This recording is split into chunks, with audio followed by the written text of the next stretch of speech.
Okay, welcome everyone to a new episode of Myth Bust Monday. This week we're going to be looking at the idea that you should design your diet and your training program based on your body type, often referred to as your somatotype. But before we dig into all that, let's first have a quick look at where all of this actually came from. So in 1940, an American psychologist, William Sheldon, published a book called The Varieties of Human Physique, outlining his idea that individuals could be categorized according to three main somatotypes: the ectomorph, implying thinness; endomorph, implying fatness; and mesomorph, implying muscularity. Sheldon examined 4,000 photographs of students from the University of Chicago and classified them on a scale of 1 to 7 for each of the body types. Now, at the time, these measurements had nothing to do with diet or training. Instead, Sheldon wanted to find an association between each body type and personality, intelligence, and even so-called moral worth and future achievement. And his work has since been discredited by the scientific community at large.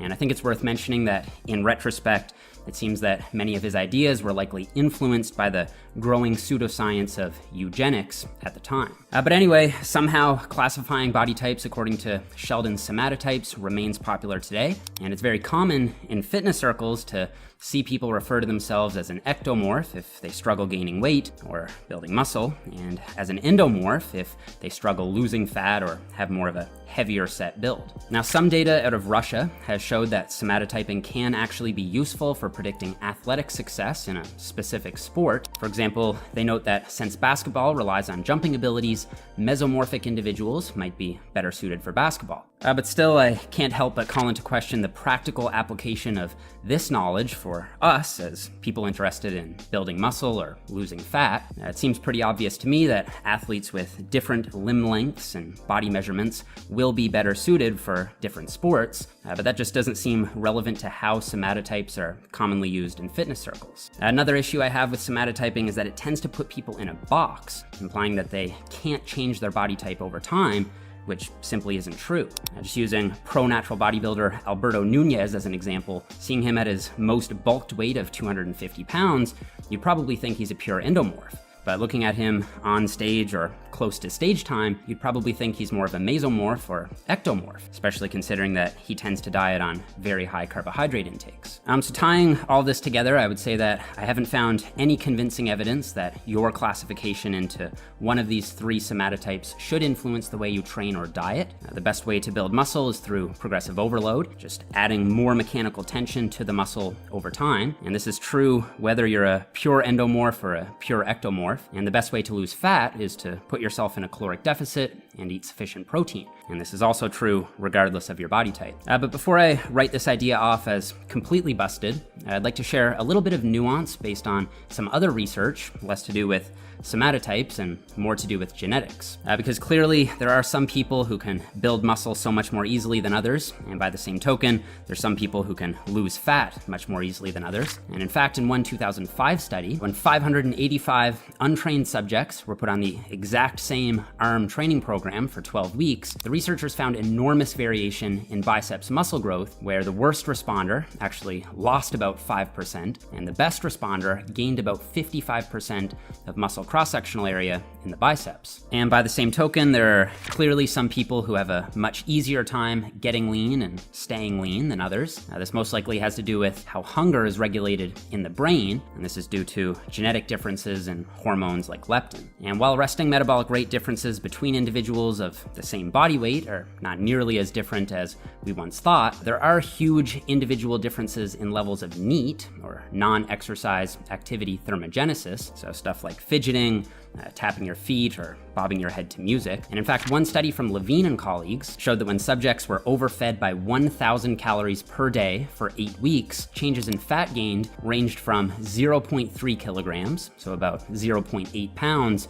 to 4.2 kilograms, or just about 9 pounds. And changes in NEAT ranged from negative 98 calories per day, so subjects actually moved around less, to positive 692 calories per day, meaning some of the subjects nearly entirely offset the 1,000 extra calories consumed, by simply subconsciously moving around more during the day. So I think that these differences, in combination with genetic differences in bone structure, can in large part explain why some people look like endomorphs and some people look more like meso or ectomorphs. And because of these largely genetically determined factors, some people may do better on higher volume training routines, and some people may do better with higher reps or lower reps. And similarly, some folks will just have to diet on lower calories than others, and some people may do better on lower carb diets than others for similar reasons. But still, I think classifying people into one of three somatotypes generally isn't useful, since first, it implies that body types can't change over time,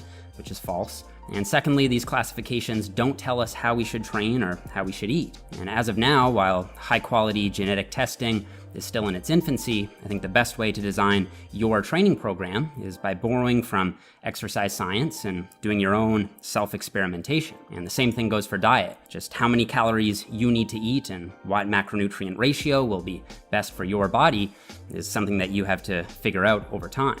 So to wrap this one up, I would say that the idea that you should train and diet according to your body type is busted. Somatotyping has a history rich in pseudoscience, and while body measurements certainly can be useful for tracking progress and establishing a starting place, your specific somatotype isn't going to provide much useful information when it comes to designing an actual plan to get you there. So that's it for this one, guys. Before we go, I want to give a huge thank you to Hims for sponsoring this Myth Bust Monday video. Hims is a science-based brand offering men medical-grade solutions for hair loss, ED, and most recently, skincare. And Hims is great for this stuff because you can get quality medical-grade recommendations from actual licensed doctors and have both prescription and non-prescription products sent right to your door without having to leave your house. So Hims is offering you guys a virtual visit with a licensed doctor and a month trial of the complete hair kit for just $5. So if you go to forhims.com/Nippard or click the first link in the description box below,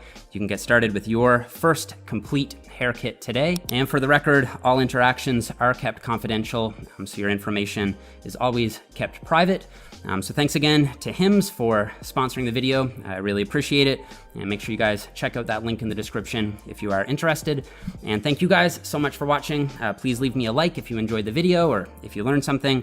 Don't forget to subscribe if you haven't already. And I'll see you guys all here next Monday.